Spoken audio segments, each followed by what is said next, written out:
In the last video, I showed the process of checking a new Aime card and linking it to a social media account to log into the Aime website. And you could use that account to log in to the Tunism and My websites. But it's been a couple years, and now I want to get the guide out on linking your account to a Sega ID. So we'll consider this a part 2, as we'll go from where we left off. First of all, you want to scroll down till you see this Sega ID button on the My Aime website. And if we translate this web page, I can give you a better understanding. We can link our Sega ID to our social media account to give us a more ease of access using both. When you link your Sega ID to an external account, the registration information will be removed. So your card that is on your account, or all the cards that are on your account, will be removed by the system. So if you can't see the access code on your card, I suggest you to go back and write it down, because we'll refer to that later. As mentioned, the integration is possible with both, and it is also possible to cancel the Sega ID connection. So you can always unlink your accounts later. But now it's asking for a Sega ID and password. As we don't have one, the easiest way for us to make one is to open this Forgot Your Sega ID link in a new tab. Click the Sega ID icon on the top to go to the front page. On the top right, there is a green and blue button. The big green button is the one for creating a new account. The first step is to put in your email address, but in this guide, we'll just use a temporary email to send us a URL to verify the account. And hopefully this doesn't take too long to get one through. We shall see. There we go. So we can copy this URL in here, and now it should give us the next step. Okay, let's translate this page. The first one is the Sega ID. This is your unique username. In this example, I'll just use the random letters as the ID. Please enter 8 to 16 characters of, it says half with alphanumeric, but these for us are just regular letters. So let's type in a password. It must contain 2 letters of English, 1 character or more, and is case sensitive. So I'll put in a couple of numbers at the end. The secret questions, these haven't been translated for me, but this second last one is the name of my first pet, and we can just call that a cat. The date of birth, we can just put whatever we want in here. January 1st, 2001. And unsubscribe to the newsletter is the last checkbox. So let's go to the next page. We can translate this page as well.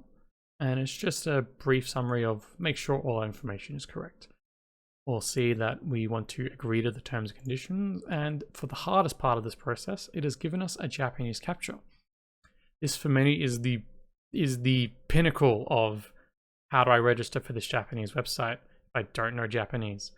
A lot of people seek help by going to Reddit or Discord, and they try and get that in fast enough for the system. But here we can copy the image, we can go to Google Translate and go to the Images tab. We paste in this captcha, we can see if we can get a translation, and if it's given us one, we can swap the languages. We can hit copy, and whatever we paste in will be what the system has detected characters to be. It may be correct, it may be incorrect. If you don't get one from Google and it says unable to translate, your best option is to type in the wrong captcha, just put a letter in there and click next. And scrolling down again, it'll say, oh, your captcha was wrong, try again. And I might have to do that now because I've cycled the captcha.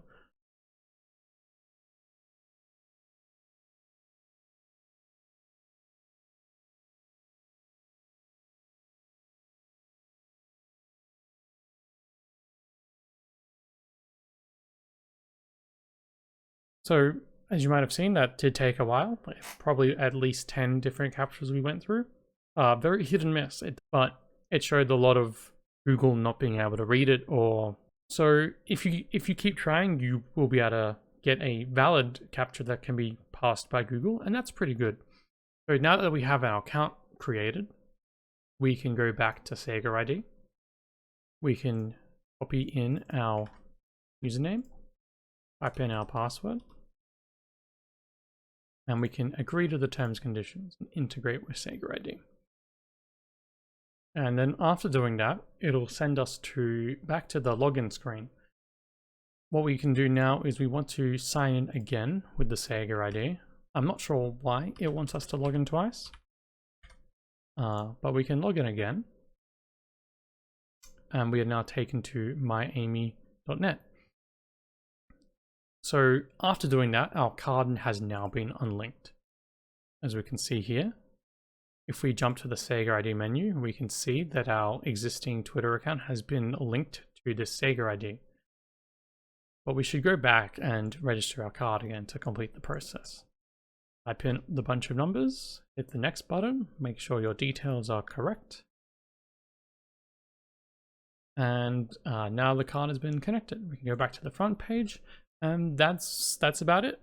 You can now log in using that Sega ID and password on the Japanese websites. If you need help with the account, they'll be able to use your Sega ID for login issues. That's about it. If you have any questions, like the last video, I'll try and answer as best I can in the comment section. If you have any weird error messages, go check and see if someone's already asked a question like that, and maybe that'll help. Otherwise, as mentioned, just fire away. But yeah, that should be about it. So hopefully we won't have to do a part 3 when the new Sega, if the new Sega accounts become a thing we can use in the arcade, but we'll see.